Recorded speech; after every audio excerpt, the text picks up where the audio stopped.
Additional purchases of US LNG from the European Union would help ease the tightness in global natural gas markets and reduce consumer and industrial prices in Germany. Michael Lewis, chief executive at a German energy giant Uniper, told Reuters on Wednesday. Earlier this week, US President Donald Trump urged the EU again to buy more American oil and gas to avoid tariffs. So based on this, Michael Lewis, who is chief executive of German energy giant Uniper, he is saying that EU, especially Germany, buying more of the US LNG gas will relieve the gas markets. Yes, and it will reduce some stresses for the consumers, and it will equally help in securing their jobs.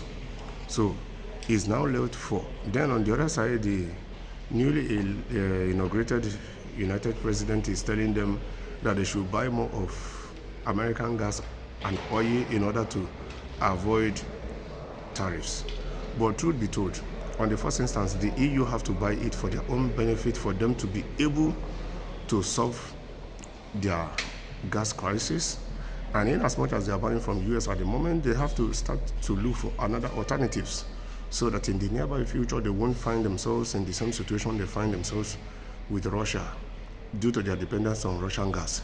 So it means that in as much as EU is buying from America, they should be looking for other alternatives, cheaper alternatives, so the prices of the gas won't be too hard on their consumers. It won't be too much on the price of the commodities that the average citizens can't afford to buy the normal day-to-day commodities they need for their existence. And it will not be too hard on the factories, the manufacturing sector, that some factories will need to be shut in order to relocate these factories or relocate these products to a certain continent where they get cheap labor and all that.